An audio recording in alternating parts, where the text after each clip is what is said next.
കേരളത്തിലെ ഏറ്റവും വലിയ പൊതുമേഖലാ സ്ഥാപനം ഏതാണെന്നറിയാമോ? KSRTC ആണ്. കേരളത്തിലെ ഏറ്റവും കൂടുതൽ ആളുകൾ തൊഴിൽ ചെയ്യുന്ന ഒരു പൊതുമേഖലാ സ്ഥാപനം കൂടിയാണ് KSRTC. നമ്മുടെ കേരളത്തിൻ്റെ ഗതാഗത വകുപ്പ് മന്ത്രി ആരാണെന്ന് നമുക്കൊക്കെ അറിയാം. KB ഗണേഷ് കുമാറാണ്.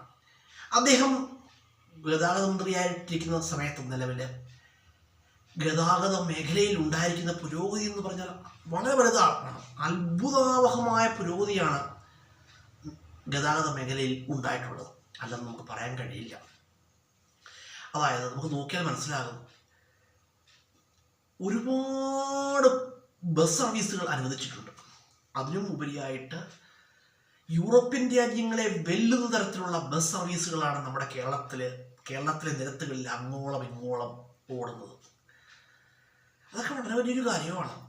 അതുപോലെ തന്നെ ഹയർ സെക്കൻഡറി വരെയുള്ള കുട്ടികൾക്ക് KSRTC ബസ്സുകളിൽ സൗജന്യ യാത്ര അനുവദിച്ച ഒരു ഗതാഗത വകുപ്പ് മന്ത്രിയും കൂടിയാണ് ആര്?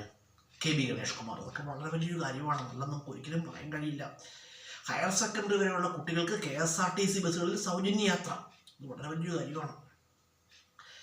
അതുപോലെ തന്നെ ഇപ്പോൾ നമ്മുടെ കേരളത്തിൻ്റെ ബഹുമാനപ്പെട്ട KB ഗണേഷ് കുമാറിൻ്റെ പുതിയ ഭരണപരിഷ്കാരം എന്ന് പറയുമ്പോൾ പിങ്ക് ബസ്സുകൾ കേരളത്തിൽ നിലവിൽ വരാൻ പോകുന്നു. പിങ്ക് ബസ്സുകൾ സ്ത്രീ സുരക്ഷയെ മുൻനിർത്തിയാണ് പിങ്ക് ബസ്സുകൾ കേരളത്തിൽ ആരംഭിക്കുന്നത്.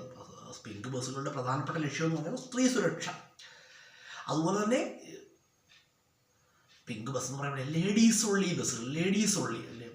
ഈ ബസ്സിൽ പിങ്ക് ബസ്സുകളിൽ സ്റ്റാഫ് മാരുതനായിരിക്കും, ലേഡീസ് പെൺകുട്ടികൾ അല്ലെങ്കിൽ സ്ത്രീകളായിരിക്കും.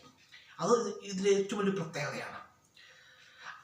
പിങ്ക് ബസ്സുകളൊക്കെ കേരളത്തിൽ നിലവിൽ വരുന്നതോടുകൂടി കേരളം ഗതാഗത മേഖലയിലെ കേരളത്തിനുണ്ടാകുന്ന പുരോഗതി എന്ന് പറഞ്ഞാൽ വളരെ വലുതാണ്. അതുപോലെ തന്നെ ബിസിനസ് ക്ലാസ് ബസ്സുകൾ കേരളത്തിൽ നിലവിൽ വരാൻ പോകുന്നു.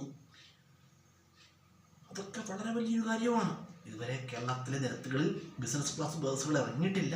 ഉടൻ തന്നെ വരുമെന്നാണ് KB ഗണേഷ് കുമാർ പത്രമാധ്യമങ്ങളോടും പറഞ്ഞിട്ടുള്ളത്. അത് വളരെ വലിയൊരു കാര്യമാണ് കേട്ടോ. അതുപോലെ തന്നെ ഇന്ന് കേരളം ഗതാഗത മേഖലയിൽ വളരെയധികം മുന്നിലാണ്. അതുപോലെ തന്നെ KSRTCയിൽ ഒരുപാട് ലാഭം നേടാൻ KSRTC കഴിഞ്ഞിട്ടുണ്ട്.